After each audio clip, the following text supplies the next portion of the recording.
train yards, thinking about graveyards. Wonder, Lord, what would they ever write on mine? Another soul laid to rest on a cold Montana morning, just trying to make it north of 49. Well, guys,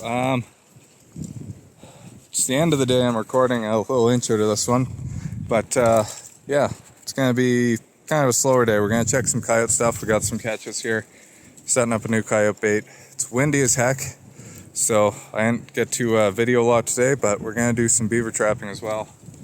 If you're enjoying it, like, share, follow, subscribe. Thank you guys, and enjoy. Morning, guys. So it's January 15th, I believe, here today. We did all these skunks up yesterday.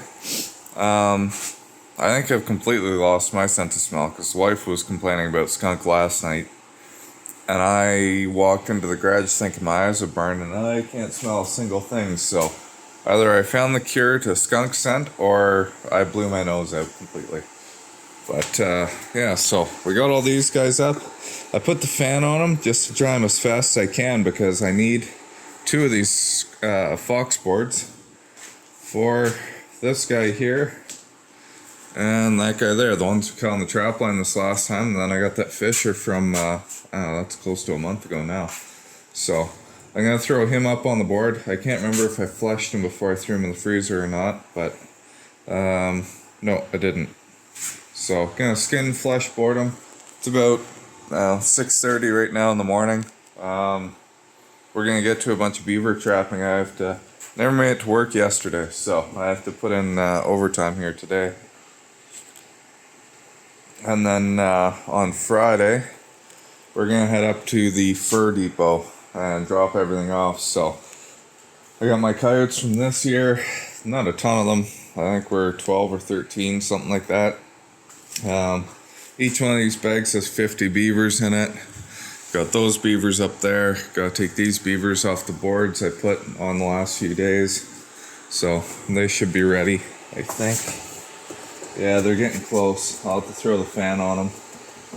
And we'll send those out. Our lynx, our marten, everything's going. Squirrels, weasels. So we're going to ship absolutely everything. And then I got those 2 freezer bags of... here, we'll go out to the freezer actually. Oh yeah, we got the snowdrift. The roof dropped all the snow off last night, so I haven't had a chance to shovel this out yet, but I'll do that before I go to work and it gets solid. Oh. Okay. Yeah, so in the deep freeze here, we still have the freezer bags of coyotes. I was going to give you guys an update. So, I do like them actually. Yeah, that thing's held pretty well, hasn't leaked at all. This one, on the other hand, I ended up throwing a beaver and caught the edge of it, ripped it open. So, yeah. If you're using freezer bags, just have to be really careful about that. So, one thing I'm not going to ship is all my castor. I got sacks and sacks of castor here. There's, I don't know, all that. Then all those sacks down there, I think there's 6 of them. They all have castor in them. I don't know how much I have, lots. And then these are all hides I still have to put on the board. They're all clean skinned and ready to get put up, but just haven't had a chance. So yeah, got lots to do. But yeah, it's gonna be a busy day. But like I said, we're gonna get out doing a bunch of beaver trapping here. This wind here is incredible. So I don't know if I'm gonna be able to film a whole lot because you guys won't be able to hear what I'm saying anyway. So yeah, I'll record what I can, but I'll try and get a good video tomorrow for you guys at the fur depot because that's gonna be fun. I love going up there, taking the fur in, and it's always sad seeing the fur go, but It's the best time of year because you know you're gonna get a paycheck at the end of it, and I don't know, kind of interesting to see what things go for prices at the auction. So Martin are supposed to go stupid high. I'm expecting like, that's not the nicest lynx, so maybe $120 if I got for that. I'd be satisfied. It's kind of that browny yellow color. Foxes, I'm hoping to get $15-20 for those foxes. They're all nice early, or actually these ones are those garbage ones, but I have one really nice one here. Those two foxes are going to go really well. Otter, I'm not going to ship just because it's not worth anything. It's a really early season hide too. Look how black this thing is. So, or blue, I guess people call them. But yeah, it's just dark as hell. And actually the video's making it look less or more prime than it actually is. But I'm going to give that to a friend, because if they were absolute perfect otters at the auction, I think it's like $40. It's what most of the top otters went for. So that's not even worth shipping. I feel bad doing that. So a friend of mine's learning how to tan. He does a really nice job. He's tanned up, actually he's going to tan up those raccoons for me. They aren't my raccoons, they're Buddy's raccoons. He shot them last year, but he wants me to make a hat out of them for his toddler. So he's going to tan up those raccoons, and he'll tan up that otter and practice with it. And I told him if he turns it into a, looks like he does it with a cheese grater, I said it is what it is. It's a good practice one. So I don't know, he'll probably keep it and make little tufts of stuff out of it, that sort of thing. So yeah, it's nice. Some of the garbage fur out there, like the coyotes, I had some really bad coyotes, some really bad beavers. I gave them away to another lady that does the same thing. She's getting into tanning or wants to learn, and instead of throwing those hides out, wasting those animals completely, you can salvage some of it. It is kind of nice. I hate throwing out good fur. It's a waste, especially considering I got into skinning before I ever got into trapping. I was skinning for a buddy for about 1.5 years before I ever got into trapping. So I really like the fur. That's what drew me to this industry. So wasting it sucks. I understand it is what it is, especially when you're doing damage control and you're doing high numbers, that sort of thing. But if you can salvage it, find somebody who's trying to get into it, somebody who, even if they're probably not going to tan, which most people don't, they do 2 or 3 hides and realize how tough it is. These are great hides for them to start with, because, the backs are perfect on them, that sort of thing. Yeah, the front's going to tear apart, but the backs will be perfect, and, if they can decide after that whether they want to keep going or not, and if they do, well, they can get a fur buyer's license and actually start buying fur. But for now, just give them the garbage, and it helps you out, and again helps the industry out. If you're not throwing fur out, not wasting it, that goes a long way for us. So use what you can, and okay, well, I'm gonna get to it. That's enough talking on my end. If you're enjoying the content, like, share, follow, subscribe, and we're gonna try and get you more videos posted up. Thanks, guys.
Okay, so I got everything done here. We got our fisher put on the board. He's in rough shape. The birds got to him, unfortunately. But so I just wanted to show these again and really stress the importance of this. So this is January again. These should be absolutely fully primed. This one's good to go. But seeing a dark hide like that is kind of off. So with wildlife, you have to be concerned with disease. It's a huge, huge thing. And a lot of animals are diseased. You wouldn't know what they have, whether it's parvo, they're carrying or they're infected with, or rabies, distemper, could be tularemia in beavers. There's a million diseases out there they could be carrying. So if you're seeing stuff like this, not really something to be too concerned about. Probably a fairly healthy animal, that sort of thing. But if you're finding odd stuff, so this is January, this shouldn't be happening. So there's something wrong with that fox. Again, it could have been a nutrient deficiency. It could have been a late pup, which I don't think so. It's actually a pretty good size. Or it could be diseased. Could be poor breeding. Who knows?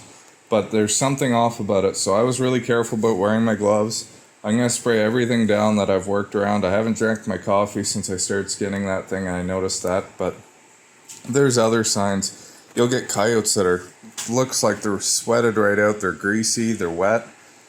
Those ones, I usually don't even take a chance skinning them. I'll toss them out if they're that gross. You know, you can see mange pretty easy on a fur bearer there. So again, those ones, if you notice something that's off about an animal, be on high guard. Put your gloves on. Take the extra steps. Wash stuff down. That sort of thing, because they do carry a lot of diseases. They do transmit to humans. There's that bird flu that's going around that's actually getting into a lot of the canines, skunks, cats, that sort of thing. They're eating on those dead birds. So maybe that's what happened. Maybe he got the bird flu earlier in the year and recovered. Who knows? But just be aware of that. Diseases are a huge thing, and they can take you out. They can kill humans just as well as animals. So be aware of that. Also, you guys probably noticed when I was flashing, I nicked the front. I nicked a hole in there. So this is kind of how I cleaned it up. I'm just doing these quick before I'm going to work. So, and I thought I'd be cool and do it a second time for you guys, because once wasn't enough. So I did it on this guy, but again, the hole was right here. I pulled it right off, and then just took my knife and cleaned it down so it looks like they're where they're supposed to be. The only thing is the pecker's off an inch or two on that side. So, but that's how I'm gonna do it. I'm gonna throw them over here on the drying rack. Our skunks are pretty well dry. I took 2 of them off. I picked the smallest ones to take off the boards because they'll have the thinnest leather. But yeah, so all this fur is going into the auction here tomorrow, and yeah, I'll just let them know when I bring these in that these are kind of greener hides, and to keep them up on the top of the boxes, and they'll be fine going to the auction. So okay, well, sun's coming up. Let's get the heck out there, start trapping. Hey guys, so I got most of my beaver stuff done today. I had 2 of the spots set up, but holy crap, it's windy. So I wasn't able to get much video on that, or I don't know if there's going to be any usable video on that. We got one more spot to go to yet, and I'll keep trying, but like, the video's probably not doing this any justice. Like, you can't hear anything on the bare ice. Wind's pushed me across the pond, so yeah, not great. So I switched gears, so screw it. I got a bunch of meat to dump off here. We'll come check this one coyote bait. I was out here last week. We didn't have anything, and I didn't have meat here, so I'm not expecting a whole lot, but we'll walk through. See, there's a snare knocked down here. But, oh, there's a coyote. Yeah, we got one. We got two. See, one right there and one right here. So, I'm gonna reset this snare and then we'll walk over there. Okay, so I got that snare set up. So, again, with this drifting wind, this friggin' wind that won't stop, this is what's happening to the snares, and this is no good. Because that's going to result in some nasty stuff, some chew outs, that sort of thing. So I have to try and be a little more on the ball. I didn't think this stuff had drifted in, because I kicked this all out last time I was here. But I guess they must have got some pretty big winds since I was here. Right about there. So let's go through. You can see they've been going right past there. That looks more like deer tracks though. Oh no, it is coyotes. So I've been going right past this snare right here.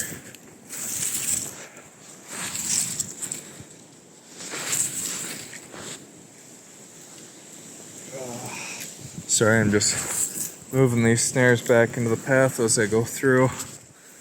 So, right about there. That's where we want it. So that one there looks like it was fresh. So is this one actually. That's awesome. We got a pile of snares in here and we've only got a couple coyotes here so far, so that's awesome to see. This one, 3/32 snare. This is an old snare. No spring on it. No, there's no spring. Oh no, there is a spring there. Okay, that's going to be interesting to see with our snare testing. How efficient that was.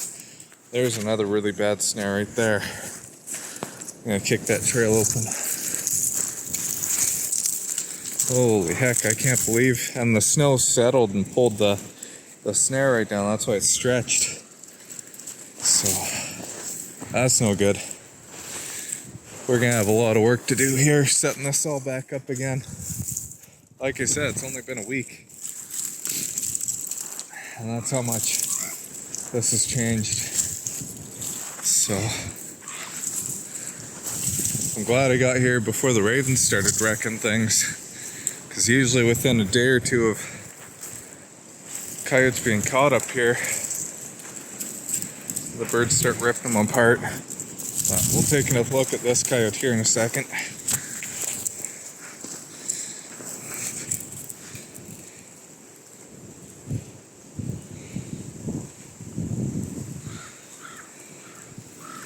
Sorry. So, generally speaking, I've said it before, most people say this, don't walk on coyote trails, because they don't like when you do that, but when the snow's this deep, when it's this packy, they will use your trails, especially if you get a dusting of snow. So, let's look at this coyote. I'm going to shut the video off and go to work here. So this one's it's got up high here, which is nice. Right there. Yeah, there's a spring on this one. It's 1/16 cable, so there's a good one. Good comparison. Kinda not the worst setup, because that one does have a spring on it, but 3/32 cable versus the 1/16 we're gonna get to compare. See if there's any difference in it. Neither of them look like waterheads, you can see nice and clean there. So, but I'm gonna grab my cable, put these two snares up, and we're gonna keep going through. I'll show you if there's anything good. At least you guys can hear me in here. That's kind of nice. But still, just look how friggin' strong this wind is. So, okay, I'm gonna get to work. Well, I'm 3/4 of the way through the snares. I've done all those ones. Walked back and forth around. I don't know if you can see them orange flags, but there's 4 snares down that way. Put a new snare right here because we got a catch circle. And there was a coyote this morning in here, caught. And I see he did a bunch of chewing up. He twisted around these trees and pulled out. I can't quite tell what's going on here. It looks like a tail. Looks like part of a tail. And I have no clue how you can catch a coyote by the tail, but that's definitely tail hair. So, not sure exactly what happened, but he pulled out, and yeah, well, you can see how fresh his tracks are. It's plus 6, plus 7 right now, and it was even warmer yesterday and windy as heck. So, I'm guessing he got caught. Well, not guessing. He did get caught last night or this morning, and pulled out. So, fortunately, that's one miss, but no clue what could have happened. He didn't even chew the cable at all, which is really strange. So, yeah, we're gonna put that new snare right there because the coyotes are coming through. I don't know, there must have been a pack of them investigating, so they've been coming through right in there. And then I'm gonna pack this one down and put the snare back where it was. So, and then I'm gonna pack a trail going that way for the ones that just want to creep down the side here. But okay, I got 5 or 6 more snares. I can see there's nothing in any of them, so that's probably it for this location. We'll go do one more beaver spot and probably call it a day. Well, guys, I got intercepted there on the way to the beaver spot by a farmer. I trapped for this guy a number of years. I'm gonna try and get away from the wind here for you because it's pretty nasty. But I've trapped for this farmer for quite a few years. There we go, a little bit of a break from the wind. And yeah, he's an exceptionally nice guy. One of the better farmers out there I know, ranchers I know. He's really big into herd genetics and dynamics, and oh, there's a coyote howling right there. But he gets me to come in every year, manages coyotes. This bait I'll usually take 35 or so off of. They've got a unlimited amount of food here because there's always cows coming out. He has a pretty big herd, so yeah. I get quite a few off this one. My other big thing off this is I get really high disease because they're always concentrated in here around the food, and I get a lot of bird damage. Like, this is easily by far my number 1 spot for bird damage. And out there you might be thinking, yeah, it's because you're not checking your snares often enough. I would agree for the most part. This year especially, there's no money in it. I'm not getting paid to go to any of these spots, and I'm doing it for ranchers. I'm not doing it for me or the fur. So I'm taking home what I can. In a perfect world, I'd be a 3-day check every time. Some days like this one, I'd have to do pretty much every day check if I wanted to take every coyote home.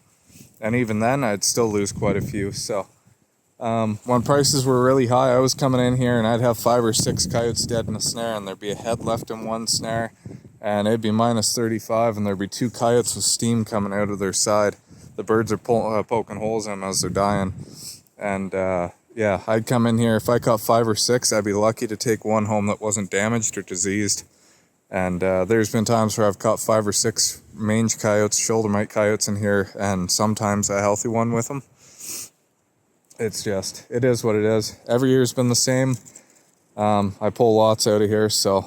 But big thing is, this farmer likes to manage all parts of his farm. He's really progressive that way, and he's does a great job. So I don't feel bad coming out here helping him out. I don't really want to do a ton of coyotes. I'm not gonna lie, I don't have the energy for it. But he said he had fresh bait for me. He just put this girl out here. Or boy, whatever this is. Oh, it's a girl. Yeah, so coyotes will have a feast, and like you just heard, there's one not far away, and you can see all the tracks. Like, this is all coyote tracks packed down here. So there's a ton of them. But I'm gonna run now. I'm gonna load up. I'm gonna finally get out to that last beaver spot I wanted to get to, and hopefully we can pull some beavers out this week. Yeah, we're just trying to make it. And we're north of 40.